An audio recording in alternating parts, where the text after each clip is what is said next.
কিশোরগঞ্জ জেলার ঐতিহাসিক পাগলা মসজিদ, যা সারা বাংলাদেশেই এখন এক নামে পরিচিত।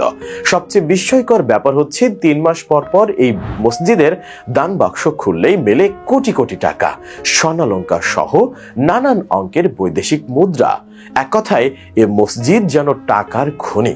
তাই সুন্দর ইমারত এবং চমৎকার নির্মাণ শৈলীর পাশাপাশি অধিক দান খয়রাত লাভের কারণেই এই পাগলা মসজিদ হিসেবেই খ্যাত এই মসজিদটি। লোকমুখে প্রচলিত আছে এই মসজিদে মানত কিংবা দান খয়রাত করলে পূর্ণ হয় মনোবাসনা। এছাড়াও আরো নানান লোককথা প্রচলিত রয়েছে প্রায় 250 বছরের পুরনো এই মসজিদকে ঘিরে। নরসুন্দা নদীর তীরে অবস্থিত এই মসজিদটিকে জড়িয়ে থাকা চমকপ্রদ সেসব তথ্যই আজকের ভিডিওতে আপনাদেরকে জানাবো। বৃহত্তর ময়মনসিংহ অঞ্চলের পাগলা মসজিদ সকল ধর্মের মানুষের কাছে এক সার্বজনীন পবিত্র ধর্মীয় কেন্দ্র। এই মসজিদে মানত কিংবা দান খয়রাত করলে মনোবাসনা পূর্ণ হয় এমন বিশ্বাস থেকে বিভিন্ন বয়সী হিন্দু মুসলিম সহ নানা ধর্ম বর্ণের নারী পুরুষ মানত নিয়ে এখানে আসেন। তারা নগদ টাকা পয়সা, স্বর্ণ ও রূপার অলংকারের পাশাপাশি গরু, ছাগল, হাঁস, মুরগি দান করেন। বিশেষ করে প্রতি শুক্রবার এই মসজিদে মানত নিয়ে আসা বিভিন্ন বয়সী নারী পুরুষের ঢল নামে, আর মুহূর্তেই সেসব ছবি ছড়িয়ে পড়ে সামাজিক যোগাযোগ মাধ্যমে। কিশোরগঞ্জ জেলার নরসুন্দা নদী তীরের ঐতিহাসিক মসজিদটিতে 9টি লোহার দান সিন্ধুক আছে, যা এই মসজিদকে ঘিরে আকর্ষণের মূল কেন্দ্রবিন্দুতে পরিণত হয়েছে।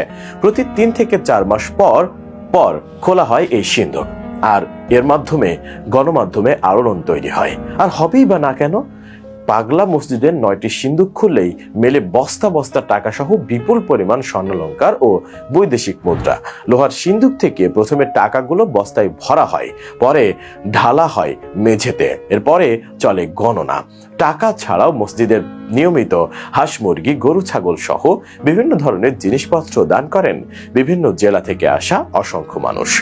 জানা যায় প্রতিদিনই দেশের বিভিন্ন প্রান্তের মানুষ এসে দান করছেন এই মসজিদে। যারা দান করতে আসেন তারা বলে থাকেন এখানে দান করার পরে নাকি তাদের আশা পূর্ণ হয়েছে।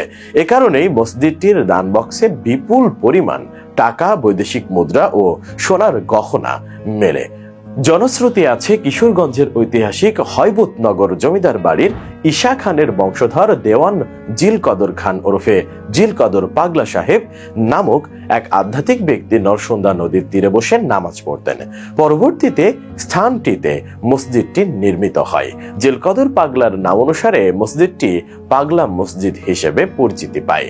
অনেকের আবার ভিন্ন মত। তাদের মতে পাগলা সাহেব খরস্রোতা নরসুন্দা নদীর মধ্যস্থলে মাদুর পেতে ভেসে এসে বর্তমান মসজিদের কাছে স্থিত হন এবং তাকে ঘিরে আশেপাশে অনেক ভক্তকুল সমবেত হন। তার ইবাদত বন্দেগীর জন্য দেওয়ান পরিবারের পক্ষ থেকে পাগলা সাহেবের নিজের পছন্দের স্থান নরসুন্দা নদীর মাঝখানে টিলার উপর একটি টিনের ঘর তৈরি করে দেওয়া হয়। ওই ঘরটি পরবর্তীতে পাগলা মসজিদ হিসেবে পরিচিতি লাভ করে।